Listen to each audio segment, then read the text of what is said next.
Hey guys, before we get started with the PTE Core Speaking, remember the marking scheme tells you constantly be native-like, which does not mean have a native accent. It just means be natural. That's one thing you have to focus on here. Be natural, emphasize your words and phrases. Don't eat up words, don't stutter, don't say ums, don't use fillers like. Also, try to think of it like a microphone where you speak in your cell phone and it writes down what you say. If you have even a slight error, a slight problem in clarity, it writes something else, right? So your AI is going to be marking you, which means you have to be perfect in clarity, fluency, emphasis. Those are the things that will give you good marks in the PTE Core Speaking. The speaking module comes first in the test, followed by the writing module. So the first part is called speaking and writing, but I don't know why they have combined it. It's basically speaking first, then writing. So you can see the first few questions are for speaking. The last two questions are only for writing. Okay, so speaking comes first. Now the number of questions you get per task are always different, which is why it could take anywhere from 46 to 67 minutes in the real test. So we're going to talk about speaking here. The first type of question you get, these ones are pretty simple. Read aloud. Okay, you're given 6 to 7 questions here. You're given a very short paragraph. It's going to be typed. All you have to do is read it. Okay, you have to read it. Here you're going to be marked on how you enunciate, how you pronounce the words correctly. You're going to get negative marking if you change the word, if you add a new word, or if you omit any of the given words. So it's all a matter of speaking clearly here, be fluent, use good pauses when you have periods or commas, and speak naturally. Also remember to emphasize what you're saying. This one and this one, they're simple, so we're not going to cover them in a lot of detail. So we're just doing an overview here just so you have an idea. The next two questions are the ones we're going to discuss in detail. And then the last question type is also pretty simple, so we'll go over it as well. Okay, first, again, after you're done with the read aloud questions, 6 to 7, you'll get 10 to 12 questions in repeat sentences. This is simple too. You will hear a sentence, a short one, something like, in winter time, it gets really dark very early in the day. And then you have to repeat, in the winters, and so on. You just have to repeat the exact sentence. That the marks are all there for repeating the exact thing. Don't, again, omit anything. Don't enter a new word. Don't stutter. Don't pause. Have a good, natural, fluent voice and emphasize words that need to be emphasized. Better you just copy the emphasis that the speaker has done in their sentence. Just copy it as it is, okay? Then you have to describe an image. We will discuss this in detail. We have a template for this. Respond to a situation, template, and discussion in detail coming up. Before we go there, just remember the last type of the question is answer short question. There you get 5 to 6 question types. Again, a kind of a very different type of question you get here. You'll be asked, what do you wear in the winters to keep you warm? Your answer is going to be jacket or winter jacket. That's it. One word or a few words or a phrase would be the answer. Or another question could be, what do you wear in winters to keep your feet warm? Your answer is going to be winter boots or snow boots. That's it, okay? Or they could ask you, what are the two colors in a fried egg? Yellow and white. That's going to be your answer. So it's kind of weird, and I find it very weird, and it's also very different than the rest of the speaking tests, but this is what it is, okay? So that's all you would do in that part. Good thing is it's pretty simple. Just make sure you speak clearly and answer. And they have multiple answers, so if you say boots, winter boots, snow boots, there are multiple selections, so it's not like one answer has to be correct. Okay. Let's move on to the hard ones now and the longest type of questions, this one and this one. So the first one we're going to look at is describe the image, and here you get 25 seconds to look at it, 40 seconds to speak.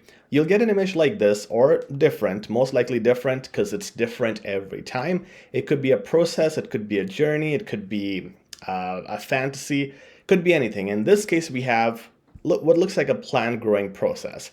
Now, here's the template for it. You want to start with the picture highlights, talk about the overview of this picture, which in this case would be the picture highlights the scene of gardening or the process of gardening, you would describe one part or two wherever you feel it's right, where you have to connect another idea, you say furthermore. So assume you start by saying the picture highlights the scene of gardening where we purchase the fertilizer first, along with equipment like a small shovel, as well as what seems like a glass. Furthermore, and here you mention your third point, you can also say furthermore here. So you would say furthermore, obviously adding water is essential for the beautiful growth or transition to a flower. Now, why I added beautiful here is because there's a note, use adjectives and adverbs. The more adjectives and adverbs you use, the more marks you get. You have lexical resource marks, which means range of vocab. That means adjectives like good, bad, sad, all the qualities are important to mention wherever you get a chance. And adverbs like quickly, slowly, use them as well. Okay, then you have afterward or likewise. Now, afterward is going to be used in a process when there are steps involved. You can also use likewise in a process, but likewise is more general, so you can also use it in other cases when it's not a process. By general, I mean it can be applied in multiple places, but it's not a common connector. Common connectors are basic ones like and also, which we're not going to use. We're using advanced connectors, lexical resource, including the last one, which is also going to add marks to your lexical resource, certainly. Certainly has a ly in it. Lys are adverbs. The more you use lys, the better your marks will be because you will have a range of vocab that other students don't have usually. And it's also an advanced conclusive word. If you just say to conclude or overall, it's the same thing that everybody else is doing. But you're going to finish with certainly. So let's say you define all these steps. At the end, you're going to say certainly. The entire process looks pretty simple, and the result is a beautiful pink flower. Okay, there you go. That's going to be the last phrase, and that's 40 seconds easily. You cannot say more sentences usually. Again, there are some that you would put in between, but you should not have more words or phrases to memorize because once you start, you would realize 40 seconds and quickly. So remember these, and this should be your guideline for any task involving description of pictures. Now let's move on to the next scenario, which is describing a situation. So here you're given 20 seconds to read it. It's pretty lengthy sometimes, and you have 40 seconds to answer. You can pause the screen, you can read this. I'll summarize. You basically have a townhouse and your tenants are causing a lot of problems. They're breaking things up, and you have to go and talk to them about it or address it assertively, basically. Now, the template is right here. Let me tell you before we start the templates for these kind of questions are very hard to make because the situations are always different. They can vary greatly in context. So be careful when you use it. This template is applicable in most cases. However, you really have to be careful if the words fit in your given situation or don't. So be careful and apply this based on the natural scenario that you're given. Now, in this case, the template fits perfectly, almost. Here you want to start with the subject. Okay, the subject here are your tenants. So you're not going to just say, hey, tenants. You're going to say, hey, guys, or hey, everybody. Address them like that. How are you? Can we use that here? No, not in this case because you're being negative. Okay, you are going to address the problems with the townhouse. So you start with the next phrase, I have to. I have to is just the perfect phrase to fit in any case. In this case, it's going to be, hey guys, I have to address the disappointing condition of the townhouse, considering the walls, the leak in the kitchen sink, as well as the debilitating condition of the backyard. Okay, that's how you're going to start and rephrase the words in the question, not using the same words. Now, surely is the ly. It's going to add adverb. Okay, that's going to be the start of any new point. It doesn't have to be a sure thing. It's just a good connector. It's advanced as well. In this case, I could say, surely all of you are adults, and I was not expecting this from you. What's more, that's the next connector. What's more just means also furthermore. It's not a question, okay? It's a connector. Now you're going to say, what's more? The way the apartment is right now, or the townhouse, the way the townhouse is right now, I feel no one is going to be able to rent it afterwards, or it's going to be unsellable in the market, whatever your point is.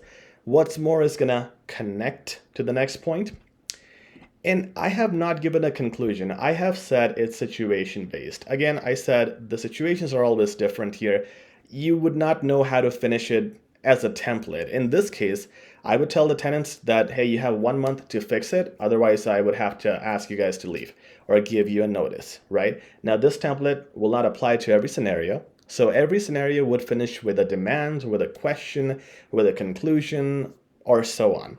So make sure it's based on the scenario and it's natural and it's not learned. And please don't say words like to conclude at the end, because you're going to be talking to a person here and we don't say to conclude in real conversations. All right, guys, so that's it. Now remember, guys, if you want the best marks in your PTE Core exam, you have to check out our course in the description. It's a 15-hour course packed with videos, very challenging mock tests that reflect the real exam, and you also get guidance with samples, with advanced templates, vocabulary, words, phrases, and everything you need to guarantee your score. In fact, you get a money-back guarantee with this course. Check it out, it's in the description, and please like, share, and subscribe. It really helps out. Take care.